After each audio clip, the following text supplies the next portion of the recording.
Heute gebe ich dir meine 5 besten Tipps für den Stoffeinkauf weiter. Mit diesen 5 Tipps kannst du nicht nur Geld sparen, sondern auch deine Nerven schonen und die Qualität deines Nähergebnisses verbessern. Ich bin Jenny, gelernte Schneiderin und Modedesignerin und in meinem Kanal So You dreht sich alles ums Thema Nähen. Wenn du auch ganz verrückt nach Nähen bist, abonniere meinen Kanal und drück die Glocke, um keines meiner Videos zu verpassen.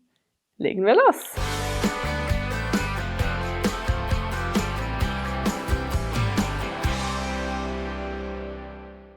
Tipp Nummer 1.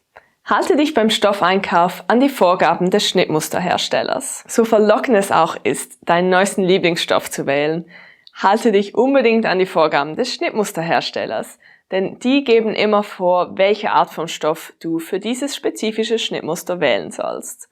Und dabei wurde beachtet, dass das Kleidungsstück richtig fällt, es richtig sitzt und bequem ist und gut aussieht. Und wenn jetzt zum Beispiel ein dehnbarer Stoff wie ein Jersey gefragt ist und du wählst einfach einen nicht dehnbaren Stoff, dann kann es sein, dass das Kleidungsstück überhaupt nicht passt, völlig falsch sitzt oder du im schlimmsten Fall das Kleidungsstück noch nicht mal anziehen kannst, weil es nirgends eine Öffnung hat. Deshalb, wenn dein Lieblingsstoff wirklich nicht zu diesem Schnittmuster passt, wähl lieber ein anderes Schnittmuster, als dass du einen falschen Stoff für das Schnittmuster verwendest. Tipp Nummer 2 ist, nur so viel Stoff einzukaufen, wie du wirklich brauchst. Mit einem kleinen Profi-Trick. Auf dem Schnittmuster ist jeweils angegeben, wie viel Stoff du für dieses Kleidungsstück brauchst. Entweder für einen eher schmalen Stoff mit 115 cm Breite oder für die europäische Norm, würde ich mal sagen, mit 150 cm. Wenn du dann deine Größe weißt, kannst du jeweils ablesen, wie viel Stoff du für das Kleidungsstück brauchst. Und deshalb hier mein Tipp, um Geld zu sparen: Kauf wirklich nur diese Menge Stoff ein, denn meiner Erfahrung nach reicht es immer völlig aus, sogar wenn der Stoff noch etwas eingeht beim Waschen. Hier kommt auch noch mein Profi-Trick.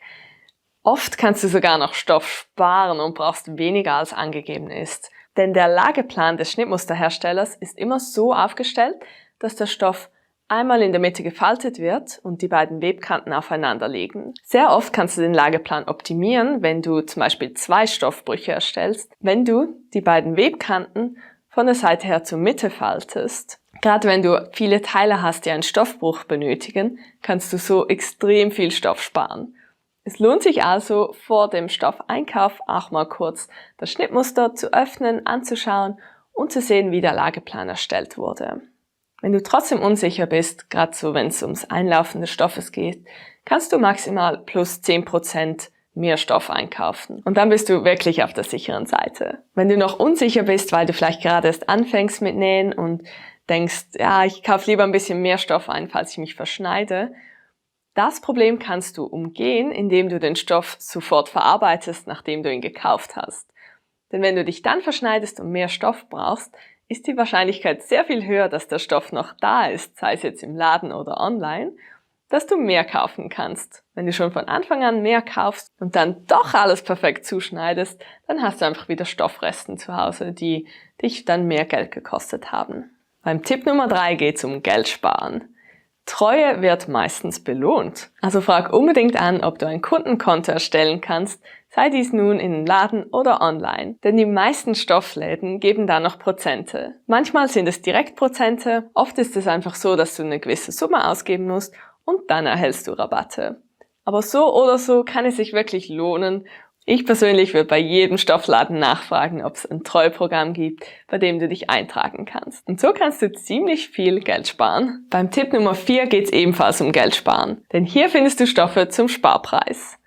Wenn du so wie ich gerne mal ein Schnäppchen jagst, dann empfehle ich dir unbedingt in Second-Hand-Läden, hier in der Schweiz heißen sie Brockis, zu gehen oder in Materialmärkte.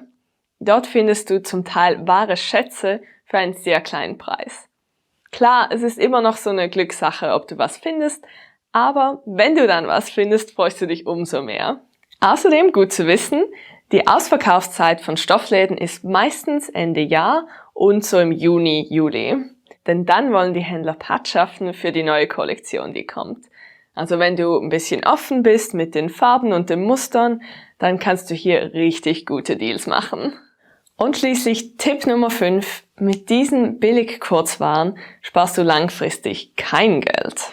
Zum Stoffeinkauf gehören selbstverständlich auch Mercerie, also Kurzwarenartikel wie Reißverschlüsse, Fäden, Nähmaschinennadeln.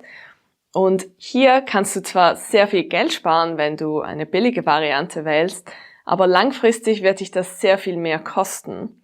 Und zwar aus folgenden Gründen. Fangen wir mit den Fäden an. Wenn du schon mal mit einem Billigfaden genäht hast, hast du vielleicht die Erfahrung gemacht, dass die wahnsinnig schnell reißen. Denn sie haben einfach so eine schlechte Qualität, dass sie durch die Hitze der Nähmaschine sehr schnell reißen. Dann haben sie auch noch viel mehr kleine Fäden, die abstehen, die deine Maschine verstopfen können. Und wenn du einfach schon mal bei einer Naht gefühlt 10-mal einfädeln musstest, weißt du, was ich meine. Du schonst damit nicht deine Nerven. Zwar deinen Geldbeutel, aber sie können auch die gesamte Qualität des Kleidungsstückes beeinträchtigen. Also setz hier bitte unbedingt auf Markenprodukte und investiere ein bisschen mehr Geld in den Faden und dann hast du auch ein hochwertiges Produkt am Ende, wenn du schon so viel Zeit in ein selbstgemachtes Kleidungsstück investierst. Ich selber habe sehr gute Erfahrungen mit Mettler und Gütermann Fäden gemacht. Ähnlich sieht es aus bei Nähmaschinennadeln. Denn wenn du hier ein Billigprodukt kaufst, kann es sein, dass die Öse zum Beispiel am falschen Ort platziert ist, deine Nähmaschine dann den Stich nicht richtig bilden kann. Du hast nur Fehlstiche auf der Maschine oder schlimmstenfalls machst du dir auch noch die Maschine kaputt, weil die Länge der Nadel vielleicht gar nicht stimmt.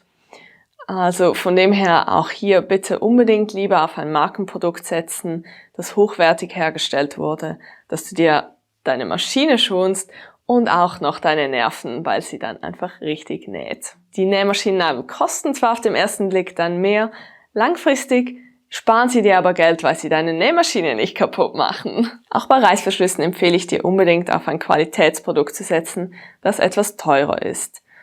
Denn die Reißverschlüsse werden in der Regel als ziemlich ersten Schritt beim Kleidungsstück eingenäht. Wenn sie dann kaputt gehen nach 1-2 Mal tragen oder verwenden, dann sitzen die ziemlich tief im Kleidungsstück oder im Accessoire drin. Deshalb ist es sehr schwierig oder mit einem sehr hohen Aufwand verbunden, die zu ersetzen. Lieber von Anfang an gleich einen qualitativ hochwertigen Reißverschluss einkaufen und diesen verarbeiten und dann hast du lange Freude in deinem selbstgenähten Kleidungsstück. Nun, wie erkennst du die Qualität eines Reißverschlusses? Die hochwertigen Reißverschlüsse sind jeweils so verpackt, dass man sie öffnen und schließen kann. Also man kann sie ausprobieren, bevor man sie kauft. Billigreißverschlüsse sind sehr oft so irgendwie zusammengerollt und in einer Verpackung drin, dass man sie nicht ausprobieren kann. Da würde ich unbedingt das Verkaufspersonal fragen, ob du die ausprobieren kannst. Und wenn sie schon beim ersten oder zweiten Mal öffnen, schließen, klemmen, dann weißt du, lass da lieber die Finger davon und setz auf ein besseres Produkt. Wir in der Schweiz hier haben Riri-Reißverschlüsse, die sind wirklich klasse, tolle Qualität, aber ja, kosten eben auch ihr Geld. Meiner Meinung nach aber völlig wert. Mein Fazit ist also, Stoffeinkauf mit Köpfchen macht einfach mehr Spaß. Ob du gerade erst mit dem Nähen anfängst oder schon sehr viel Erfahrung hast, ein gut durchdachter Stoffeinkauf ist die halbe Miete. Ich wünsche dir viel Spaß beim Nähen mit meinen 5 Tipps zum Stoffeinkauf. Vielen Dank fürs Zuschauen und bis zum nächsten Video.